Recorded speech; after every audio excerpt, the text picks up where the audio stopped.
கனத்துக்குரிய தெய்வ பிள்ளைகள் யாவருக்கும் அன்பின் ஆண்டவர் இயேசு கிறிஸ்துவின் நாமத்தினால் நல்வாழ்த்துக்கள். தினம் ஒரு தூதின் வழியாக உங்களை சந்திப்பதிலே மகிழ்ச்சி. இந்த நாளிலே எசேக்கியேல் தீர்க்கதரிசன புஸ்தகம் 34ஆம் அதிகாரம் 26வது வசனம், அதில் ஒரு பகுதி, ஏற்ற காலத்திலே மழையை பெய்ய பண்ணுவேன், ஆசீர்வாதமான மழை பெய்யும் என்று ஆண்டவர் வாக்கு பண்ணுகிறார்.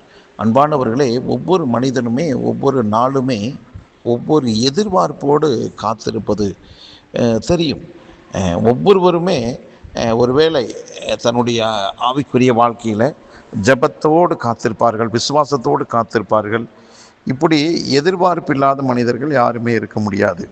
ஒவ்வொரு மனிதனுக்குமே ஆசை என்னென்னா, சீக்கிரமாய் அந்த காரியம் நடந்தால் நன்றாக இருக்குமே என்று அவங்களுடைய உள்ளத்துக்குள் இருக்கிற அந்த பூரிப்பு, அந்த மாதிரியான ஒரு சீக்கிரமாக நடந்தால் நல்லா இருக்க அந்த முடிவை நோக்கி போகும்.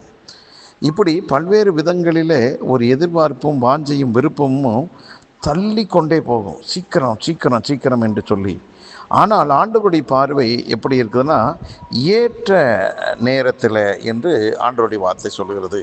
அப்போ அந்த ஏற்ற நேரங்கிறது சரியான காலம் என்று அர்த்தம்.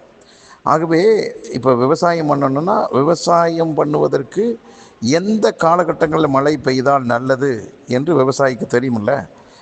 அதே போல் மழையை கொடுக்கிற ஆண்டவருக்கும் தெரியும் எந்த நேரத்தில் மழையை கொடுத்தால் அது ஆசீர்வாதமாக அமையும் என்று சொல்லி. ஆகவே இந்த நாளில் கர்த்தர் நம்மோடு பேசுகிற வார்த்தை என்னென்னா, நீங்கள் பல்வேறு விஷயங்களை யோசித்து துரிதமாக சீக்கிரமாக நடந்தால் நன்றாகவே இருக்கும் என்று யோசிக்கிற அந்த குறிப்பிட்ட விஷயத்தில் ஆண்டவர் சொல்கிறாரு, அவர் ஏற்ற நேரத்தில் சரியான நேரத்தில் கர்த்தர் உங்களுக்கு அந்த காரியத்தை வாய்க்க பண்ணுவார். அது அவருடைய பார்வைக்கு தான் அது தெரியும், சரியான நேரம் என்ன என்பது. ஆகவே எந்த விதத்திலும் உங்களை ஆண்டவர் ரொம்ப காக்க வச்சு ரொம்ப உங்களை சோதனைக்குள்ளாக்குறவர் அல்ல.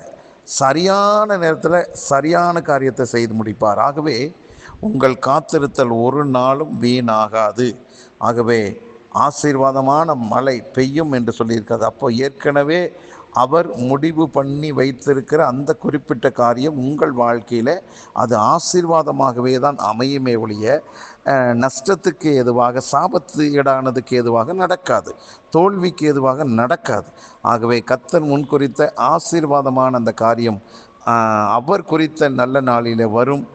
கர்த்தருக்காக காத்திருக்கிற நீங்கள் வெட்கப்பட்டு போக மாட்டீங்க. உங்கள் ஜெபம் வீணாகாது. நிச்சயமாக நன்மையானதை அந்த ஜெபம் கொண்டு வரும். விசுவாசத்தோடு காத்திருந்த அந்த காரியம் வீணாக போகாது, அது வெற்றியாகத்தான் அமையும். ஆகவே எதை கண்டும் கலங்காதீர்கள், தைரியமாக இருங்கள். ஜெபிக்கலாமா? நல்ல தகப்பனே, இந்த நல்ல நாளுக்காக நன்றி. எங்களோடு பேசின நல் வார்த்தையை நினைத்து சந்தோஷப்படுகிறோம். எங்களுக்கு சரியான காலகட்டங்களில் கர்த்தர் சரியான ஆசீர்வாதமான மழையாக எங்களை வைக்கிறதுக்காக ஸ்தோத்திரம். இது கேட்டுக்கொண்டிருக்க எல்லாரையும் வாழ்த்துகிறேன், ஆசீர்வதிக்கிறேன். அவங்க காத்திருத்தல் வீண் போகாதபடி காரியத்தை கைகூடி வர பண்ணுகிறேன். நன்றி. இயேசு கிறிஸ்துவின் நாமத்தை ஜெபிக்கிற நல்ல பிதாவே, ஆமென் ஆமென்.